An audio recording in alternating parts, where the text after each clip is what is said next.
Your faith's an important part of your story. We're going to talk about, kind of how that faith has played a role in what you've been walking through this year in 2021. But where does that start for you? How do you begin a journey with the Lord? How does faith play a part of Jonathan or come into the life of Jonathan when he's younger?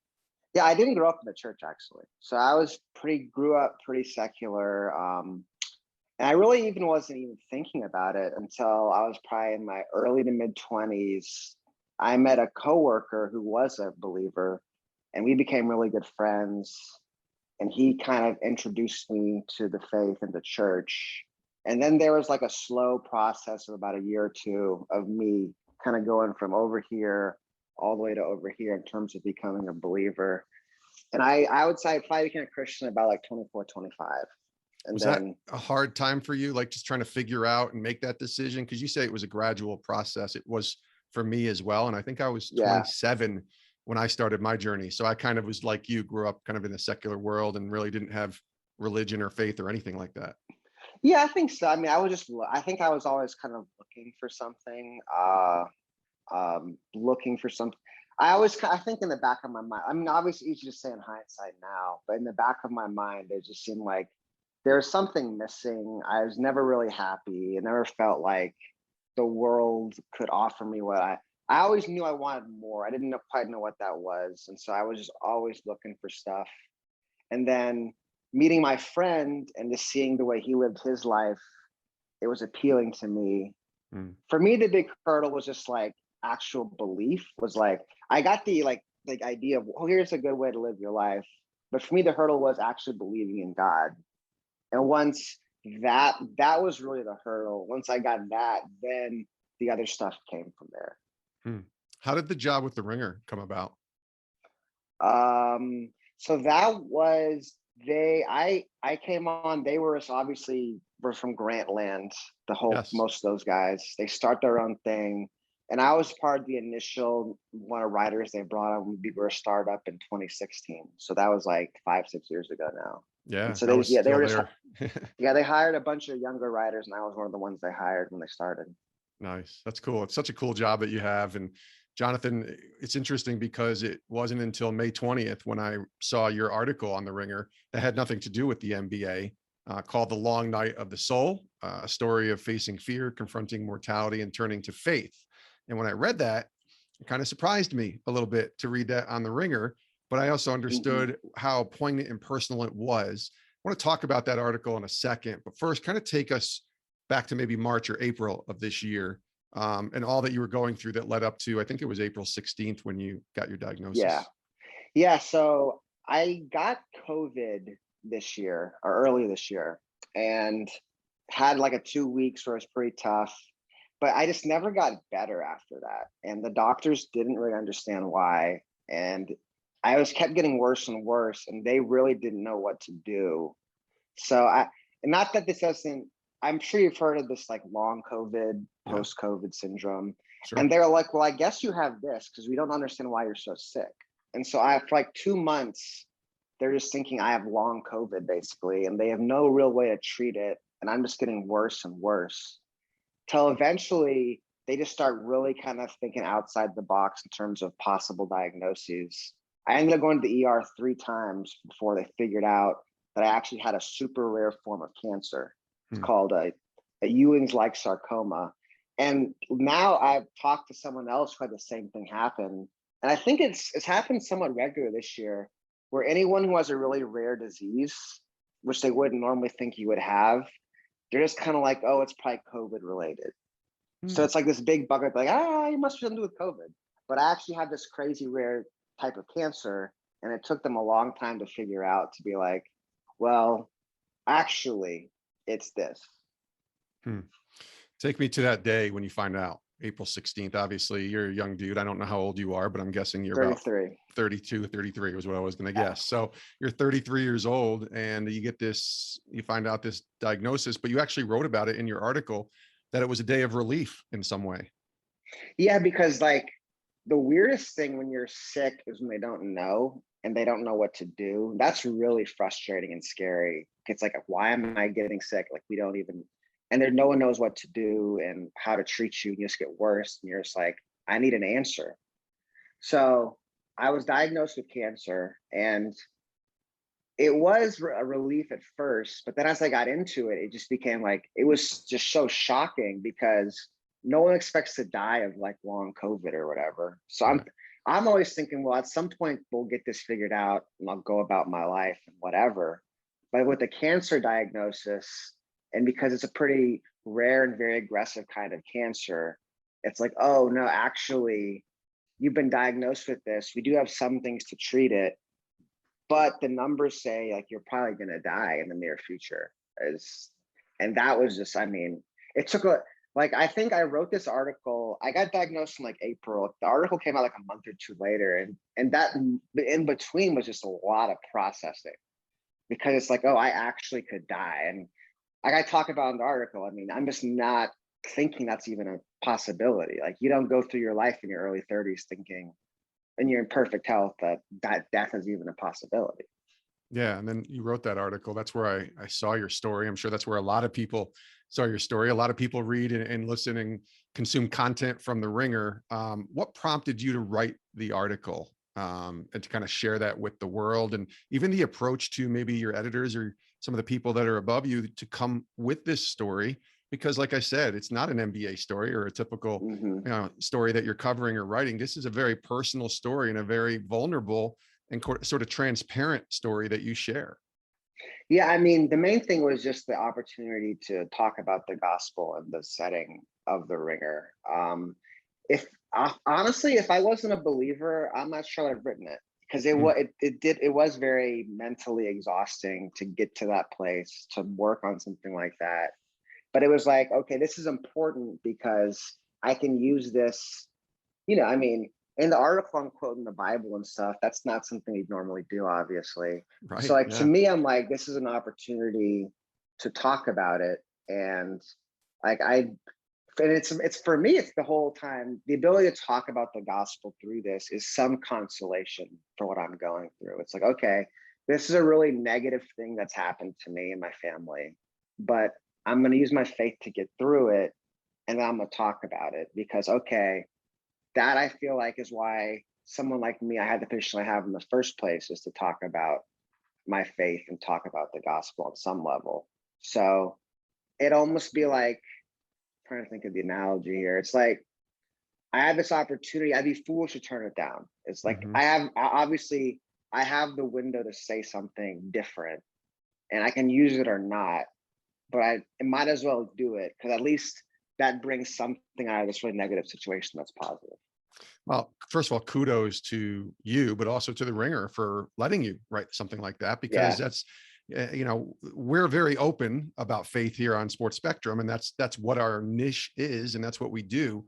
But that's not what the Ringer does, or that's not what my former employer does at ESPN or any place like that. That's not what they do. They kind of try to keep that out for the most part because it can be polarizing in some ways. sure. Yeah. But you get the okay to write this. What was the feedback like from maybe the people that you work with, but certainly the people that read it? It was pretty overwhelming, actually. I mean, in Yeah. a positive way. Like, I got a lot of really positive feedback, but it was almost like too much feedback in terms of, I Wow. mean, I've got like hundreds of me. It took me like a month to even respond, because I got like hundreds of emails about different people, what they thought, and they're affecting them.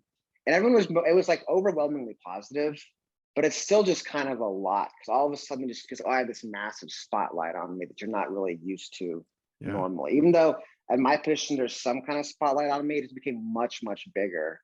And it kind of little took a little time to just process that. And it's different. It's like, you can feel, like, I understand a little more now. Like, people get famous. It's super weird, man. It's a weird place to be in it somehow. Yeah. But at the same time, like you said, what a cool opportunity to talk about Jesus and to share the Mhm. gospel with people. I have to imagine, um, this almost became, I mean, the response and the feedback had to be, um, I don't know, like, encouraging, I guess. I know it was overwhelming for those, especially who were touched by the part about the gospel and not just the fact that you're Yeah. battling a rare disease. Well, I guess the thing that was hard, and it's like, I wrote about this on my blog. I have like a personal blog where I write about the Bible sometimes. Was Yeah. when you open up about this kind of thing, people share their experiences with you, which is really, it's a very, you feel very honored they would do that. But it's like you get a very small taste into the amount of pain and suffering in the world, you know? So Yeah. people are telling me about their children who died, their spouses who died, the struggles they've been through. And it's just like, man, I remember it's just, so like I wrote about this. It was like I was going through the Gospels. I'm reading this, and I'm reading the Gospel, especially the parts where like Jesus is walking around, and people are just like the sick come to him, Mm. and everyone's like, "Oh my God, Jesus!" And it's like, yes, there's so much. You forget that. You forget the amount of pain and suffering people are going through, mostly in silence. And when you put yourself in the position I was in, you get a very, very small look into all of that pain and suffering in the world. And it's really cool that it's like, and I'm glad that I could help people through that, obviously, in some very small way. But you're just kind of like, whoa, man, like, Yeah. like, okay, dozens of people who've had cancer and their kids have died. And you're just like, I don't even know how to respond. I don't even know what to say. It's so sad. Yeah, it's that wrestle. And you talked about that. The line right for me when I read your article that I thought was really poignant. I'm going to read it again. And I think it's one we all have to kind of come to grips with as humans. It reads this: most Americans spend so much time striving, trying to be successful, trying to climb further up the ladder, trying to achieve, trying to give our lives meaning. It all fades away in that moment when all you are left to grapple with is what you really believe about life and death. It doesn't matter who you are or what you have done or how much medical care your money can buy. We all have to face that moment. It's the only moment when every single person on earth is truly equal. We come into this world with nothing and leave it the same way. Man, let me tell you something, Jonathan. When I read that, that was the one that really just kind of, I wouldn't say opened my eyes, but gave me a really good reminder of the fact that, man, maybe there's people reading this who are wrestling and maybe have no faith or a little faith. And they really need to think about this based upon your journey and what you wrote about. Tell me about that wrestle that you faced and maybe are still facing in some ways with your faith. Yeah. I think I've had to talk to my wife a lot about this. There's a lot of moments in a journey like this, and you're like, do I really believe this? Like, Right. do I really believe it? Because you'll read something in the Bible, or you'll talk to it's one of your church friends. And it's like, if these things they're saying are true, then I can get through this situation. This situation can be redeemed. This situation, even if I do die, there's something to like look forward to down the line. There's some like my wife will be taken care of, but it's like, am I really going to believe that in this moment and choose to act on those beliefs? Because if I do choose to act on those beliefs, then I can get through this. There are some things, but it's hard in that moment. It's like, because you're actually forced to choose to do it. Because I would say like most of the times you go through life, and there's so many things in the Bible. Here's a good example. So Paul a bunch of times talks about how like I praise God for my struggles, for my afflictions, for the thorn in my side. Yes. And like it's something when your life is going good, you're like, oh, that's cool. Yeah, I respect that, Paul, but whatever. But you don't really think about it. It doesn't really mean anything to you. But then like you're sitting in chemotherapy and you're like, okay, am I really going to thank God for this? Like, is this something I really want to be grateful for that I'm going through? And you're like, I don't, but I'm supposed to. And like that for me has been a huge part of my journey. I think I'll write about this at some point. Is like getting through chemo has been like, I have to like thank God for this somehow. I have to sit here in this room and thank God for what I'm going through. And when you do that, these things happen. It's almost like these are things you've been given as like a playbook for when your life gets hard. But when it actually does happen, you actually have to follow the plays, right? Yeah, Because it's you don't true. want to at that point. You don't want to at all. Like this, it's not intuitive, right? You don't think, oh yeah, like most people don't think, okay, yeah, I'm gonna go sit in a room for 5 days getting poisoned and thank God about it. Like that's not something you're gonna think about. But when you go through an experience like that and you're forced to actually do it, it makes it so much easier eventually, if that makes sense. Oh, absolutely. I like the playbook analogy a lot because I think that's a great point. Some of us have to be forced to, run the plays a lot earlier, and some, because a lot of us think it's a great playbook and we'll kind of cruise through, and then, we get to 80 or 85 and we have to start thinking Sure, about yeah. the end of our life. But that's not how this life works, obviously, and how we all go through it. Tell me about the support system of your family. You've mentioned your wife quite a few times, and just kind of helping you through this as well, and being a support to you, because you can't go through this journey alone. Obviously, as you battle, Yeah. you need people around you and community around you. Particularly, I'm imagining your wife being an important part of this. Tell us about that part of this. Well, I mean, the hardest part, so we have a 18-month-old son. So it's like it's literally impossible for me to really take care of him a lot during this Mhm. process. So Yeah. then it becomes you gotta have like in-laws to help take care of him when we're too tired. Because that's been like it's so weird because your energy level is going this like up and down, and his energy level is going like this all the time. Yes, that happens. Like there are no days off when you're a parent, but I have to take days off. So like there's just so many, my wife, my in-laws, my mother, people in church. There's so many people who've helped us and helped our family practically because it's like not even physically possible to go through chemotherapy and take care of an 18-month-old. It's just not. So Yeah. you have to rely on other people. Yeah, that's good. Answer this question, because I was thinking about this. I'm sure people might have asked you this, especially those that may not have a strong faith or any faith or even the same faith as you and I do. But we hear it a lot. How can a good and loving God let bad things happen? Or going even further, how can a good and loving God let bad things happen to good people? We see that a lot. We hear that a lot. I see it a lot in social, when we're thinking about COVID Mm-hmm. or we're thinking about a situation maybe like yours. What would your response be? What would your response be in something like this, if somebody came to you and asked you that question? That's a tough one. I mean, it's tough, right? It's really tough. Of I would course. say Yeah. first, like there's the whole good person thing. Who's not? I would say like there are no good people. Me personally, it might look from the outside like I'm a quote unquote good person, Sure. but if you knew, the life I've lived before I was Christian, even the life after, there's so many things that I've done that I've needed forgiveness for. So I wouldn't necessarily call myself I would say that first, like a good person. I wouldn't call myself a good person. I would say there are no good people. As far as like the loving God and all that, I mean, these are the questions we've been trying to figure this out for 2,000 years. Like, it's not easy. Like, I Right. try to give pat answers. It's hard. It's hard to not give a pat answer. It's not helpful. I usually, if someone asks me a question like that, I'll try to move it towards less of the philosophical angle and just kind of talk about them because usually there's some kind of thing happening in their life that they're responding to more often than Right. not, right? It's most people don't really like talking about philosophy or care enough to get into like Aquinas and what's the other guy's name, Augustine. Like most people Hmm. don't even care, or C.S. Lewis, right? And these theologians, you can talk about that stuff, and there's a very very small amount of people who would actually care to do that. But most people you talk to, it's more about their personal stuff, what's going on in their life. How can God do that to me? How can God do that to someone I care about? And you want to start the conversation there, I think.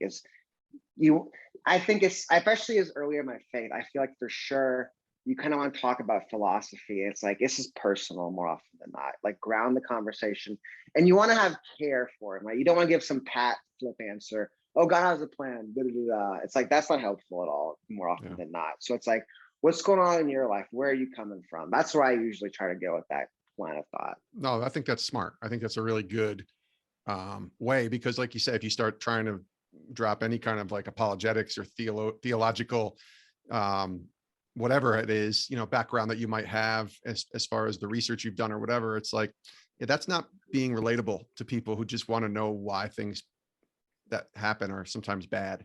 And Yeah. we can't answer that. So I think that's a really good response.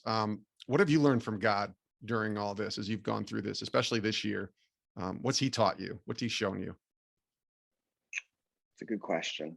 Um, I would say though, beyond like the one we were just talking about of the playbook and getting through that, I think the importance of community has been huge and really, really important. Not, I mean, I always knew the importance of community. And I think for me, on a really personal, I'm actually writing I'm writing something right now, talking about with my son. And I think, so right when we got diagnosed, they would say, people like the doctors, like, oh, you got to make a will, you got to get your finances in order. And obviously that's important because the heart behind that is going to provide financially for your son if something was to happen. Sure. And then as I'm going through this, I'm like, so I didn't grow up with my dad, so I kind of have a firsthand knowledge of how this goes. And it was less about the financial aspect, because for one thing, kids don't really understand money to begin with. They'll be fine. I mean, that's not, I'm gonna say like that's too pat, but like the financial aspect is not what your kid's gonna miss about you not being there. So it's the personal, it's the relational aspect of it. And what I just feel like God is saying, and then it's like the importance of being involved in my church and my local community is like beyond just like my personal well-being, is okay, if something were to happen to me, I want people in my son's life. I want people who are going to be there down the road. I want people who can help him, right? And that's only going to happen if I provide for him relationally. And so it's like, I'm just trying to say, like, instead of being like, okay, I want to put some money in the piggy bank so my son is going to be okay, it's like, I'm going to invest in my friends and older people in the church, that if something happens to me, they'll be in a position to invest in my son and help him out and like provide for him relationally. And I think our country is we're very rich financially, but we're very bereft relationally, I would say, most people. And Yeah. that's what's really matters. It's all that matters, in my opinion, because that's the Yeah. memories. Like you say, you come in with nothing and you leave with nothing, but what you leave behind is those memories and those relationships that you make with different people. So absolutely. How are you doing today? As we record this, it's the fall, 2021. It's, I don't know, what is it, 5, 6 months or so since all this took place. How are Yeah. you doing? I'm pretty tired. So I've been doing chemo since April. So Mm, that's like 4 or 5 months. And then I'm doing one more round, and they're gonna reset, and then like trying to do some scans and figure out where we are. So I don't know how much you need to, I don't know, like it's kind of the very keep it real simple. They can't know how it's going until I stop doing chemo. But they gotcha. also want to do as much chemo as possible before they stop. Right. So I'm about at the limit of how much I can do. So we're gonna do it, stop, and see where we are. So it's really frustrating in a way because you don't actually know. The doctors are positive, but they're just guessing. They don't know Right. for sure until they can actually do the scans. So it's like things seem to be going well, but we don't know until we can actually get these scans done. But like for the most part, like my experience the last 4 months, man, it's just chemo. I do it for 5 days, every 3 weeks. And that's just been absolutely brutal.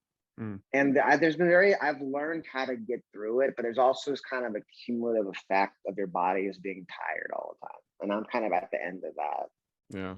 Well, I know we can pray for you physically for healing. Is there anything else that our listeners, as we wind down here, like, can we pray for you? What else can we pray for you, Jonathan, and for your family? Yeah, I mean, I think the long term of what's going to happen, I don't know what's going to happen. And yeah, like my son is 18 months old. I want to be around when he's 18 years. Of I think course. that's the main Yeah. Okay. Well, we'll definitely do that. And I know a lot of people listening will be praying for you, my friend. My last question, I think it's kind of open-ended here, but I love the title of your article, The Long Night of the Soul. Why is it important for all of us to look within and examine the long night of all of our souls? Oh man, leave me with a tough one. I think it's important to. Okay, so here's another example of a Bible verse I didn't really take seriously. In James 4, and he talks about don't be saying I'm gonna do this next year, I'm gonna do that next year, going to town and make my money. say, if God wills it to be so, then I will do it. You are nothing but a mist that comes for a short while and then leaves. And yeah, I mean, I live like that's one of those things you read and you don't even think about. But it's like, no, I didn't necessarily live my life before this thinking I could die next year if God doesn't will it. If God wills it to exist, right? You think I'm going to live 70 to 85 years based on I'm an American with good health, right? That's how you live your life, and you plan your life a certain way based on that. But maybe in the last year, everyone's kind of maybe for the pandemic, right? That's kind of probably changed folks a little bit to their perspective. But yeah, but the reality is that like the Bible doesn't promise you a long and happy life. And it's really easy to believe that, but it's not the case. And so, and even if it does, I think I read about in the article, it's like, even if you do live your 80 years, it isn't like when you're 81 and you're like, oh, I'm ready to die now. Like that doesn't happen. Like if my wife's grandparents are in their 80s, they're not ready to die. They still want to live. They would still be really hard for them to go to the hospital and to get a diagnosis like this. It doesn't matter. Right. So at some point, we all know it's going to happen at some point, but it might happen sooner than you think. And even if it doesn't, it's still going to be there. And you still have to decide, what do I really believe about the world when I'm actually forced to make a choice about it? Yeah. No, this has been encouraging for me, my friend. Like I said, we'll all be praying for you, Jonathan Tjarks, and just appreciate you sharing your story on the Ringer and also here on Sports Spectrum. Thanks for joining us, my friend. Thanks for having me on. I had a good time.